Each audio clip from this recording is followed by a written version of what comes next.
बताएं और कहाँ से आप हैं वो बताएं बेटा। My name is Anshika, I am from Lucknow. ये हमें बताइए, जो अभी आपने जीएस का जो सेकंड शिफ्ट का पेपर दिया, वो पेपर का लेवल कैसा था? इजी था कि मॉडरेट था कि हाई था?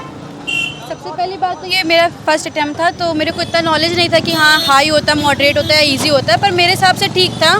पर जो चीज़ें मैंने गलती की मैं दोबारा नहीं दोहराऊँ। जैसा आप जानते हैं कि लड़कियों के लिए आज से 4 साल पहले जाएं तो डिफेंस में कोई सीटें नहीं थी। Like in NDA there is no seat for girls, but after कुछ साल के बाद ये चीज़ें अप्लाई हो गई और लड़कियों के लिए डिफेंस में जाने का बहुत अच्छा मौका मिला एनडीए के थ्रू।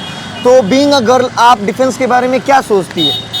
मेरे हिसाब से सबसे पहली बात तो कि डिफेंस में मेरे पापा का एम है कि उनको डिफेंस मतलब वो नहीं कर पाए तो मैं ज़रूर करूँ, तो इसीलिए सबसे पहला टारगेट मेरा यही है कि मुझे चाहिए। और दूसरी बात ये है कि मतलब उसमें थोड़ा सा पैशन ही अलग होता है कि एक आपको रिस्पेक्ट, ऑनर, एक डिग्निटी होनी चाहिए अपनी कंट्री के लिए और रिस्पेक्ट बढ़ाना चाहिए। इसीलिए हम बात करें अगर साइंस पोर्शन की, तो फिजिक्स, केमिस्ट्री और बायोलॉजी में सबसे ज़्यादा नंबर ऑफ क्वेश्चंस किस सेक्शन से थे?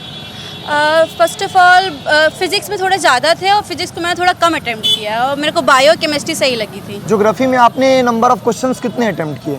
क्योंकि ऑलरेडी आपको भी पता है कि ज्योग्राफी का वेटेज बहुत ज़्यादा होता है जीएस पोर्शन में, तो उसमें ज्योग्राफी के क्वेश्चंस आपने कितने अटेम्प्ट किए? ज्योग्राफी के अप्रॉक्स 32 थे मेरे। 32 क्वेश्चंस आपने अटेम्प्ट किए। ओवरऑल मेरे पूरे 90 थे क्वेश्चन। जो आज का पेपर था उसमें करंट अफेयर्स का वेटेज कैसा था? करंट अफेयर्स का वेटेज था उसमें और हमें करंट अफेयर्स से बहुत ध्यान देना चाहिए। इतना तो मैं जान गई क्योंकि मैंने बिल्कुल ध्यान नहीं दिया था करंट अफेयर्स पे, पर करंट अफेयर्स से बहुत तो बीइंग अ ध्यान देना डिफेंस एस्पिरेंट हमें करंट अफेयर्स पे सबसे ज़्यादा फोकस करना चाहिए। चाहिए। हाँ बिल्कुल। अगर हमें मैथ्स और जीएटी की मैं बात करूँ तो आपने मैथ्स में नंबर ऑफ क्वेश्चंस कितने अटेम्प्ट किए? मेरे थे 55। 55 आपने मैथ्स में अटेम्प्ट किए। हाँ। और जीएटी में आपने टोटल नंबर ऑफ क्वेश्चंस कितने अटेम्प्ट किए? 90।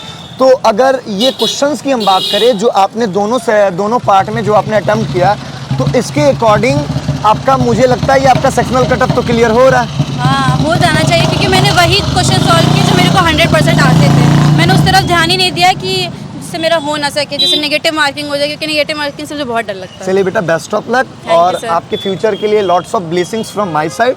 Thank you so much.